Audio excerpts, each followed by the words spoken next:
The genesis of Cohen and Tate began in the mid-'80s, and I'd come to Hollywood and I'd written 2 features, and I was at the point that I wanted to direct a feature of my own. So I wrote a script on spec, and I wrote it with directing the film in mind. I came up with this idea of this little boy who's kidnapped by 2 hitmen, and the 2 hitmen are radically opposed personalities. And the suspense of the piece would be that the little boy, to survive, pitted the 2 of them against each other and ultimately got them to do what they do best to each other. I wanted it to be good and bloody. I wanted to give the audience what they wanted. I was a huge fan of Sam Peckinpah, still am, and I thought it should have the kind of level of violence that The Wild Bunch and The Getaway did.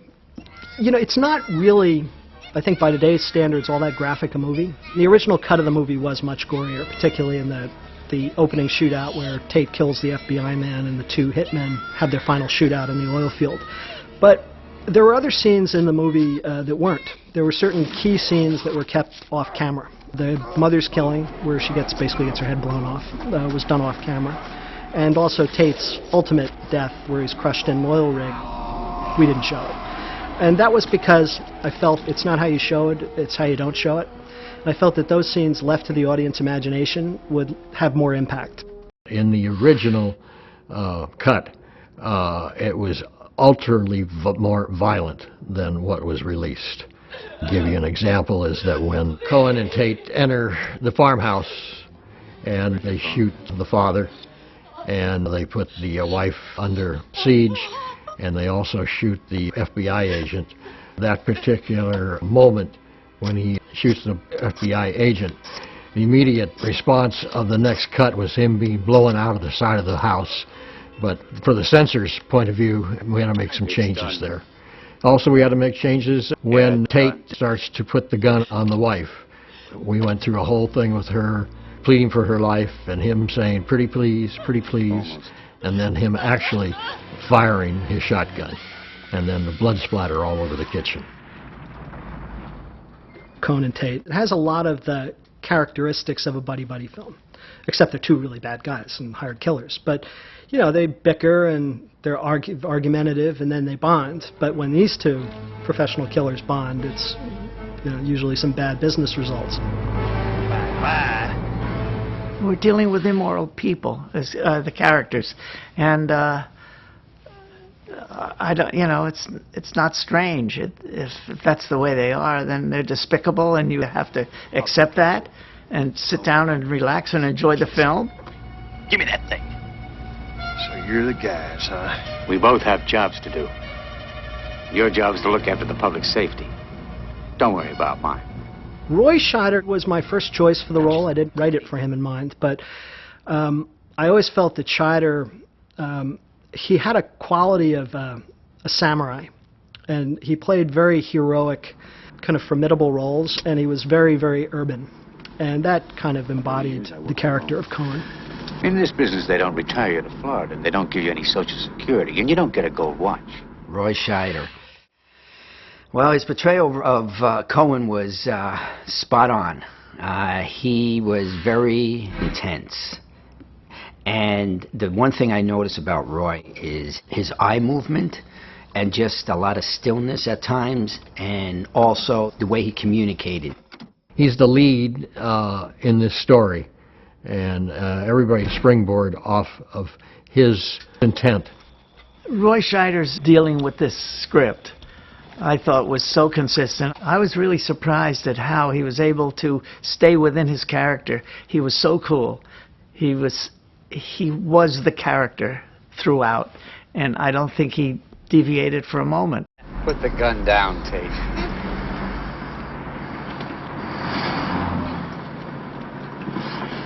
Boom!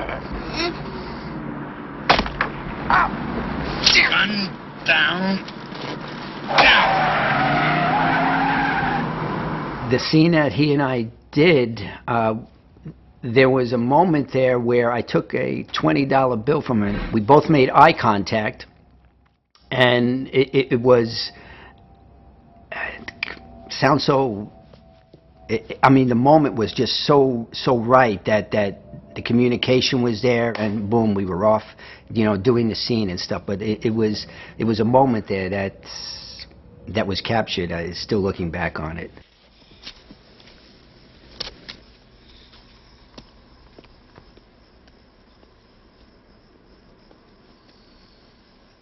He was an admirable and famous actor.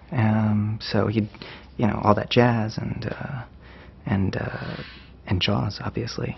And working with him, to be perfectly honest, I think that I was a little kid running around, and he was a serious guy. I think he was perfectly nice and liked, you know, kids, but I don't think that I had a deep relationship with him. I just remember thinking that he was, you know, he was a good guy. I think our young friend is awake back there. You killed Mom and Dad? I'm afraid so. I wrote the character with a hearing aid and also a back brace, although you don't really notice the back brace in the movie. But the hearing aid was pronounced, and it was to give him a humanity. It would give him a weakness, so he wasn't so formidable. And Scheider had no problem playing using the hearing aid. But one night before shooting, he called me up at about 2 o'clock in the morning, and he talked very fast. He would say, "Eric, listen, as long as Cohen has a hearing aid, let's use it in the movie. Let's have Cohen lose it at a key point in the story when his life is in danger." So I thought of, well, you know, what if he has to get the little boy to find him because he can't hear? And, you know, that even increases the bond and this really unlikely alliance between these two. Help me.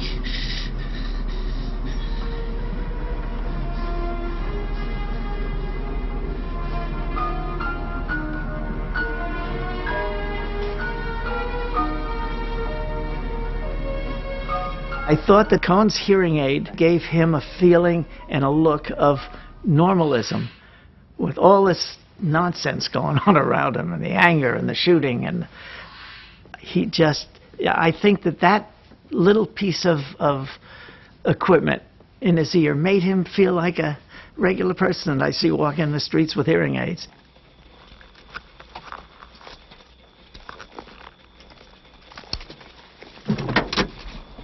We were down to about 3 weeks before shooting, and we still hadn't cast Cohen, and I finally got the company to pull the trigger and make Scheider an offer. Late in the movie, when Cohen's going to die, he sees a mailbox on the side of the road, and he pulls off to the side of the road, and he takes out an envelope. It's already pre-addressed. We don't see who it's addressed to, but he takes some money out of his pocket, and he puts it in the envelope, and he mails it to a wife, to a sister, brother, son, daughter. We don't know. In fact, that's part of the mystery. And then he gets back in the car and they go back on the deal. And that way we do see that he has people he cares about. But at the same time, we keep the complete present tense feel of the film. And it was just a great moment because Roy got this big grin on his face and he says, "That does it for me." And I think that's the moment we got Scheider for the movie.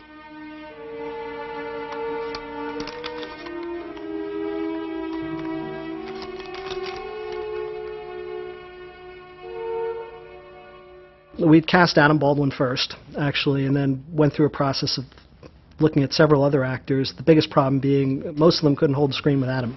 Tate in the script, as written, was a bloodthirsty, insane psychopath, and a real counterpoint to Cohen's icy, cool, self-possessed professionalism. And that balance was going to be key in the movie, dramatically. Ultimately, that was the challenge, casting the movie, besides casting the boy, was finding two actors who would have the right interplay in what was essentially a reverse buddy-buddy movie. Psychopaths are convincing ones on screen, are tough to cast, and they're kind of hard for the actor to play because they have to find the actor a kind of logic to the madness. Oh, that's what you think. That's what you friggin' think. You don't know who you're fooling with here, do you, boy? We're friggin' killers, man. We got real guns. We'll kill you. Well, Adam Baldwin's performance as a psychotic killer, in some cases, for me, was a little bit over the top.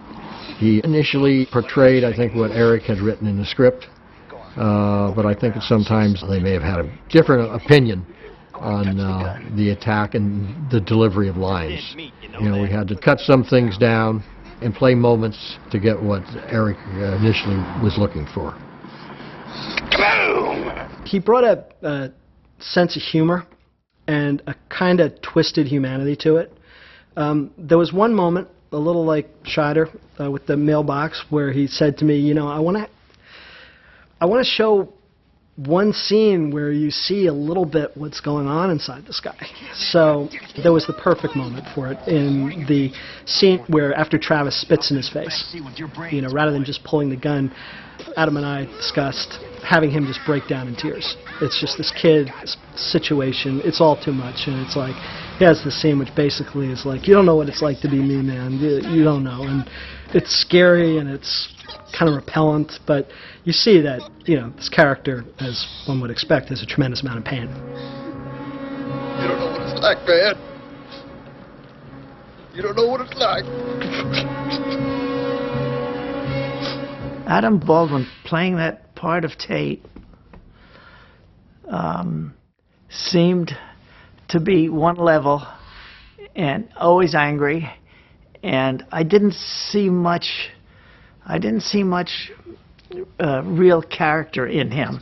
He was like a spoiled kid who never got what he wanted, so he was pissed off and angry at everything. Yes, Mr. And Cohen. could not take criticism, clearly, and he was a strange character. Yeah, fuck, feel good, man. That had to have been a dog or something. Hey, that's the third animal you've hit since we left Houston.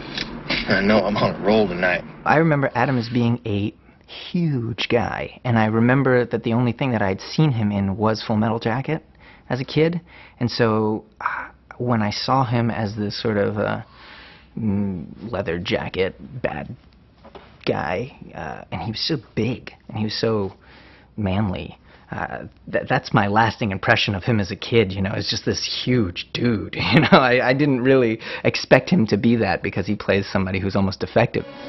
Tate.